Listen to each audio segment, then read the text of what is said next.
Welcome again to SaharaTV. Ahead of the 2023 elections, there remains palpable anxiety and nervousness about the national political landscape. Third parties in Nigeria have often tried and failed to break through the traditional APC and PDP divide.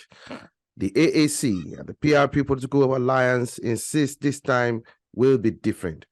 With us on SaharaTV today is the national chairman of People's Redemption Party, Comrade Abdulmajid Yakubu Dauda. Good to have you here with us, sir.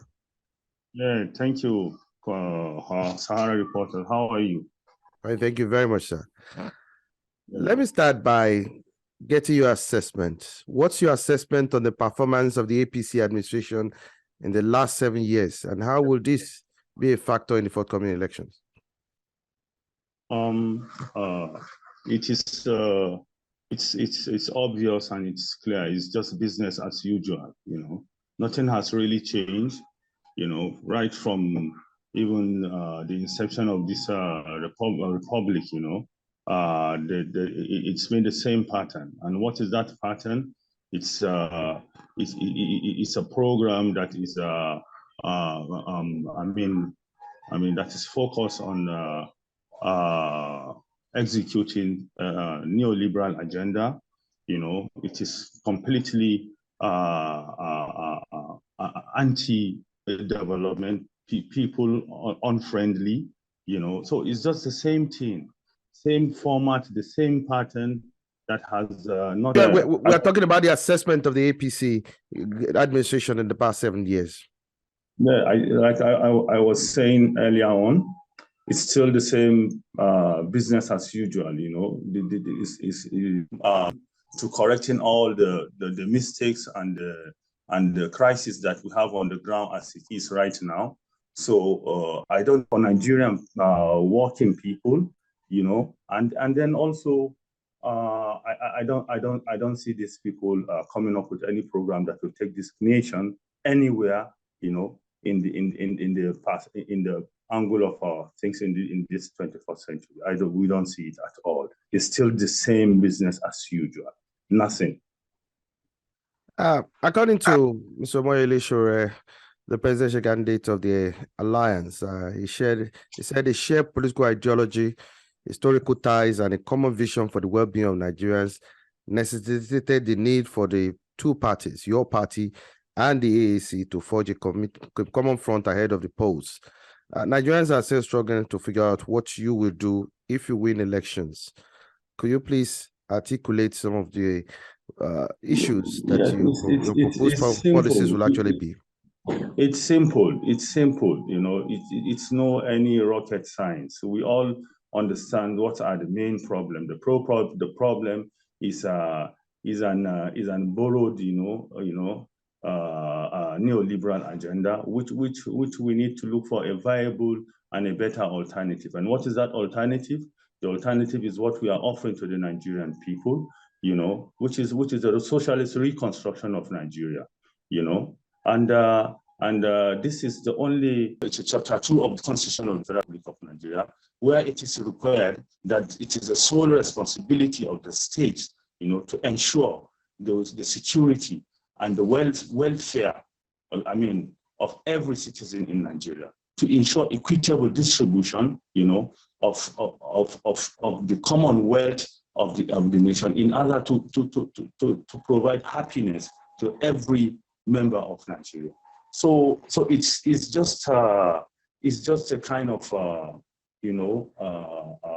a way to avoid all these programs and agendas that we can all see clearly, that does not provide anything good, for the Nigerian people. I'll give you an example. What are these major issues about programs of the neoliberal agenda, and policies that the present ruling elites are perpetually, working on or putting to the Nigerian people? This issue, of privatization, the major, focus, is to transfer the Commonwealth, of the Nigerian people into the hands of a few billionaire class. It's just a kind of a way of transferring wealth from the majority, the common good of Nigeria, to the hands of a few. The issue of subsidy withdrawal, it's all part of these problems that the neoliberal agenda as presented, which does not help the life of the Nigerian people. Issue of public sector downsizing, all of these neoliberal and agendas. These are things that will never, in this year and age, provide any meaningful outcome for a country, like Nigeria, in the situation that we are now. You can all see, without being said, the issue of for profit higher education. See what is going on now. The universities, the higher institutions now. You can see how the doubling of the tuition fee of the students. How will a nation grow when the educational sector is being disregarded, or is deliberately underfunded? When that is being done, you don't have a nation, you don't have a country. So what we in the left, are saying, is that we have a program, a national program, which will ensure and guarantee the overall, progress and growth of the nation. Not concentrated on the interests of a few capitalists or billionaire class. This is in one way how we intend to go about this issue. Right.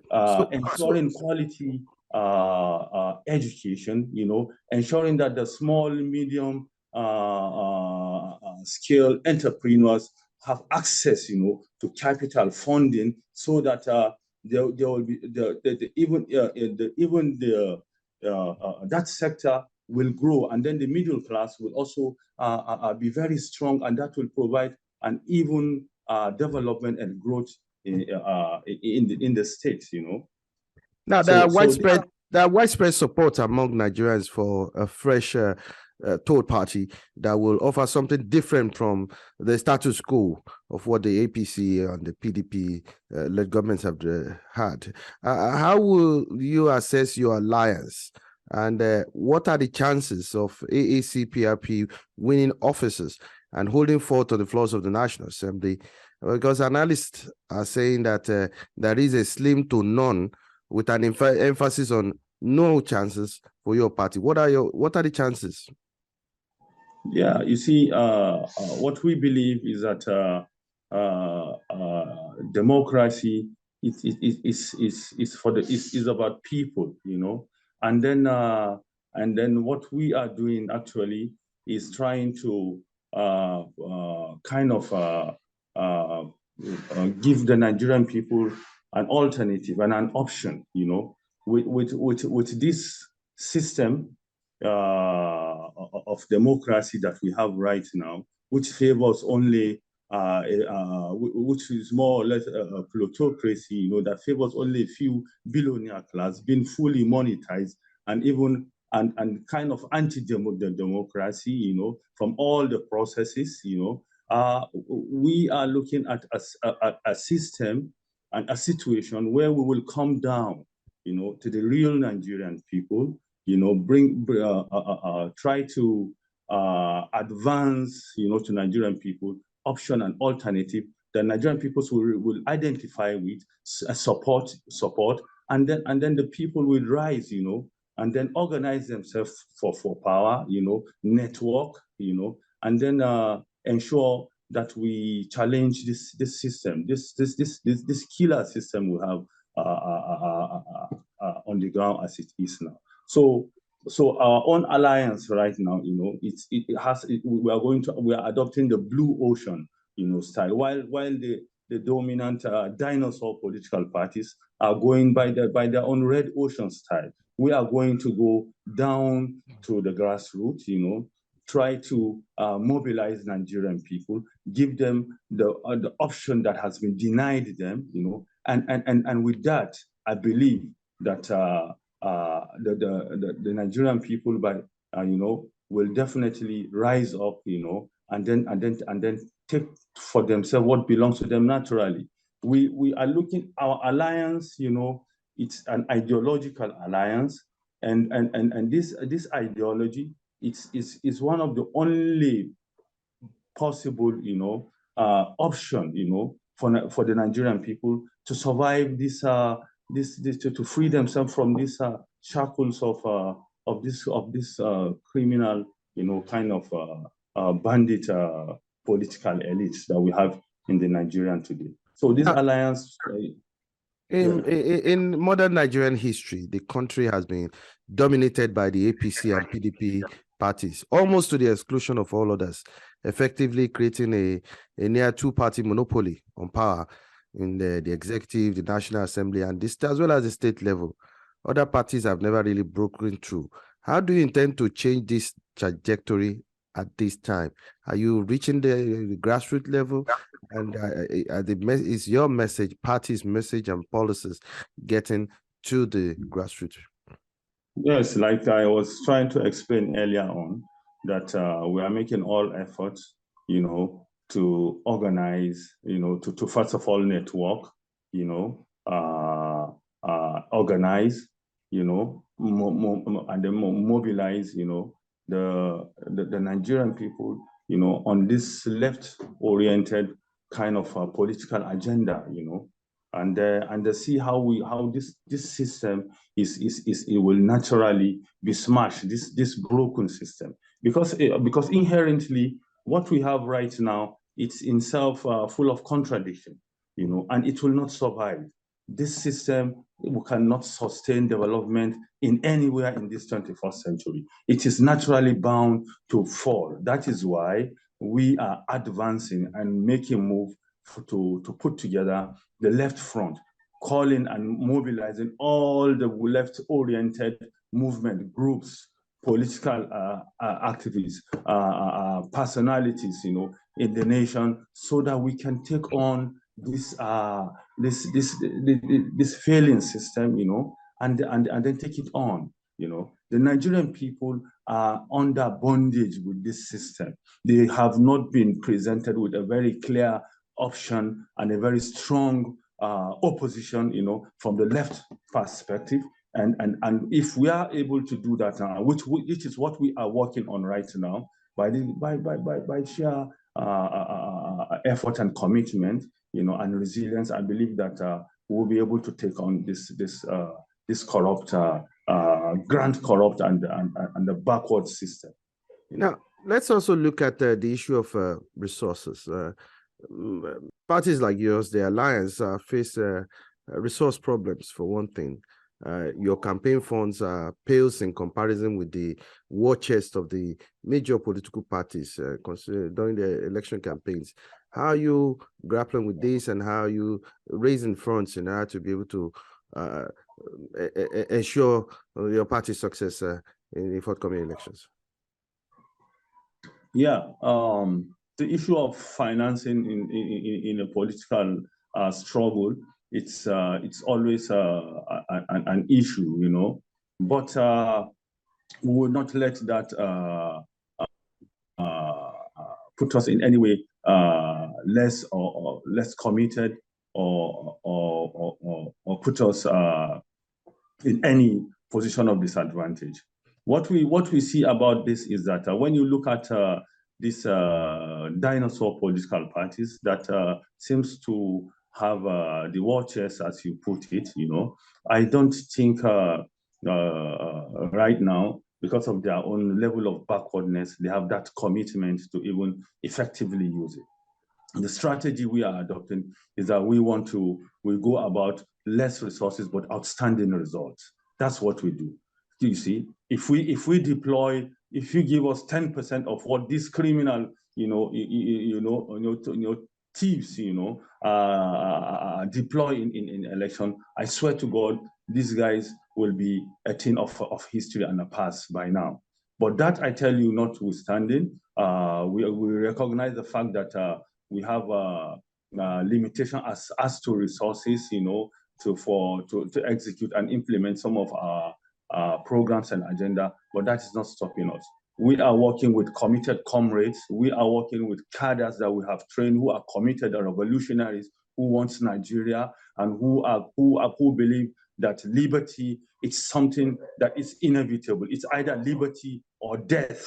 That's what you say. It's no what nothing, living living livelessly without life. I don't need to come here and start enumerating or giving you the UNESCO, or no, sorry, the World Bank data about and the level of bankruptcy and level of backwardness in the country today, or to give you statistics from the Federal Bureau of. We all know that that is not what we're after now. What we want to know and what we're after is how to smash this fractured, corrupt system that is taking up our lives, the lives of our people, our children, and is trying to take away the only thing that we have on this planet, which is our own country, Nigeria.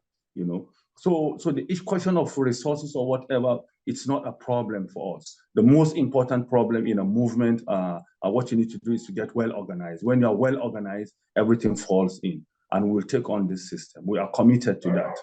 Talking about organization, and the two dominant parties have what they call a huge structural advantage, considering the fact that they have structures to spread, they have existing supporters and name recognition, things that have taken a decade to build. How do you intend to contend with this?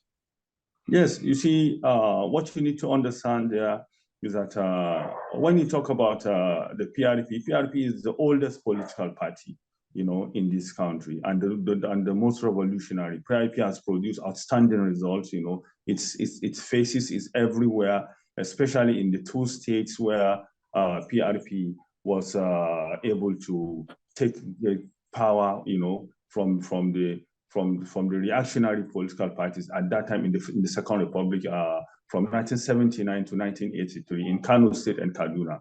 What PRP was able to do is printed on the ground. So the question of structure is, when you talk about structure, PRP is naturally a political party that has recognition and that has followership, even in all the dominant political parties. Today, tell me one seasoned, mean, and well politician in either PDP or APC that does not get its origin from PRP. So the question of structure and organization, you talk about in these dinosaur political parties, you see, PRP is everywhere, The whole 19 northern states till tomorrow. If you want to talk about politics, you have to align or link yourself, your origin, with what we call NEPU, the Northern Element Progressive Union, or PRP, that has structure every northern Nigeria and compete with PRP as regards to structure. Every household is PRP in the northern Nigeria. And AAC, like you all know, that in the heart of the youth, for what it has done, for sticking out its head, for the struggle against oppression, criminality in the public sector, for that the youths have identified that the AAC, it's a revolutionary and it's a forefront political party that really is out, to take on the criminal organization, that today is trying to ruin our lives and this dear nation of ours. Now, the presidential running mate, Magashi, is from Kano, and a geopolitical zone where the APC and PDP both have strongholds. What are being done to ensure that the alliance, the AAC-PRP alliance, wins in these states where these political parties have strong stalwarts with large followership? Yeah, you see, one other thing that you guys need to understand is that you see, the Nigerian masses, majority of the Nigerian masses, I want to tell you, over 70 to 80% of the Nigerian people hated these dinosaur political parties. These political parties who have been given chance for the past 22 years, and they have done nothing but set us back. With the situation we are today, we are better off than we are in the time in 1998, before the demise of the military a junta, you know, than what we are today. So the Nigerian people is catching hell with this system. Never you ever think that this party, when they claim they have structure or whatever, it's not true. There's some people are smart enough to understand that they follow these people so that they can get crumbs from what they have stolen from their own natural state belonging from this thing. So I don't think that will be an issue. It's not an issue. I swear to God, come to the grassroots. You will realize that people hated this system. They hated the system. All they needed is to have a very strong and viable alternative. And I'm telling you, you will see what will happen in the 2023 or beyond, you know. People has to get their power back. That's just what we stands for, and that's what we believe. And you can acquire power in many ways.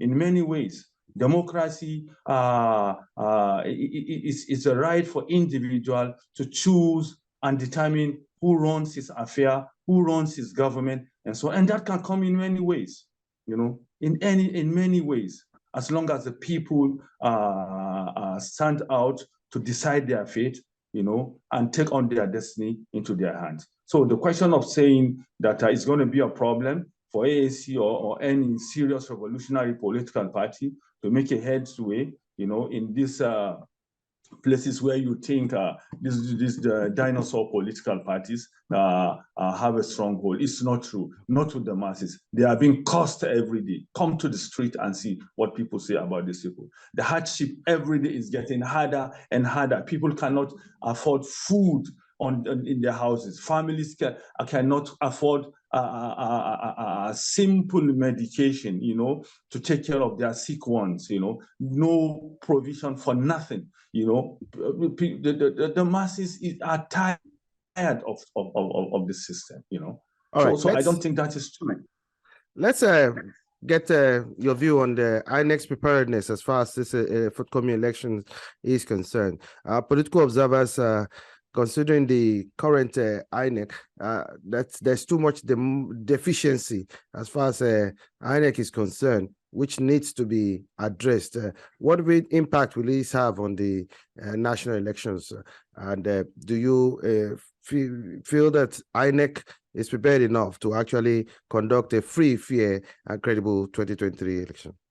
Right from the onset, INEC is part of this whole system. So I don't really see anything serious, you know, as to INEC carrying out its own constitutional duties and responsibility as regards to ensuring a free and fair election. You know, there are a lot of things that already has been bypassed, you know, and so on. You see, like the issue of even from the onset, the issue of monetization of the electoral processes, using money in election, in primary election, and all of that. All of these dinosaur political parties, you know, those things were obvious there. None of them has been held responsible. You know, allowing a political party to ask for, you know, a fee of 100 million naira to contest an office, you know, to serve your nation. The question of charging those kind of money does not tally well, does not go anywhere, you see. So this system, they compromise every principle, you know, that make democracy a real and a true democracy. So I really don't 100%, you know, think that this INEC is in any way independent, you know, from this political system that has brought us into what we are today. You know, yes, I understand they have introduced a lot of gadgets, you know. Yes, I understand they are trying to say, okay, this time around, only one person, one vote, only PVC, only accredited, whatever, what have you. What about other things that ensure that elections are free and fair? What about other factors that ensure that any Nigerian is being disenfranchised technically? You know, when you ask for 100 million to contest in a ruling party, you know, for what have you done to Nigeria, where you have the minimum people, the minimum wage, you know, of an ordinary Nigerian to be 18,000. The upgrade to 30,000, it's not comprehensively, you know, fulfilled. You know, how do you say that you have a democracy in such kind of a system, and those kind of disregard to rule of law, impunity, are gone without being checked or questioned? You know, so I don't want to completely dismiss INEC, because now we are also part of the election and so on. But the whole system needed an overhaul, you know, a radical, you know, and a revolutionary, you know, change need to take place to have our way back to a very credible and people-oriented democracy, where you have a government that's going to focus on people's interests as the main cardinal point of any public policy, where you have the government having respect for its own people, where you have the government, you know, totally bowing to uplift the lives and welfare and happiness of its own people. So, Comrade Abdulmajid Yakubu, what are your final thoughts to Nigerians ahead of the forthcoming elections with regards to ensure that people vote wisely? Yes, it's clear. It's so clear. Nigerians all know what we are all going through now. And we know that if we should allow this thing to continue, business as usual, we know where this capitalist and neoliberal agenda is taking us to. All the major political parties today, I mean, the dinosaur political parties today have no any agenda for Nigerian people. You know, they have no any agenda for Nigerian people. All they are after is selling of our common national wealth in ownership. All they are after is downsizing all the IMF conditionalities, all the neoliberal agenda, which has not taken us anywhere. Look everywhere today and say, what is it that has failed Nigeria? It is this same people and this same agenda. What is what then do we need and have to look and do is to go for the alternative. This alternative, you know, we are calling on Nigerian people, you know, to look towards the left agenda for Nigeria, the socialist reconstruction of Nigeria, which is what it obtains now in most parts of the world, that people are moving, you know, are trying to escape this kind of situation we are facing now. You know, we have 90 million Nigerian youths unemployed. What kind of a state is this? So in short, this is what we all know, and I don't need to, like I said earlier on, start listing all the problems. What we are calling on Nigerians is that they should rise up, you know, to challenge this system. You know, people should mobilize, you know, under this alliance, you know, and then make sure that we defeat this is the capitalist system of governance, and then have the socialist alternative, you know, through this alliance that we are forging ahead. We know we have no time, but we are committed to serious work, and we are working on the ground to ensure that people we get the vote we get to make the Nigerian masses understand the situation, and then we'll vote wisely. Vote the AAC-PRP alliance. Comrade Abdulmajid Yakubu Dauda, the national chairman of the People Redemption Party, PRP. It's a pleasure having you on SaharaTV once again. Thank you so much.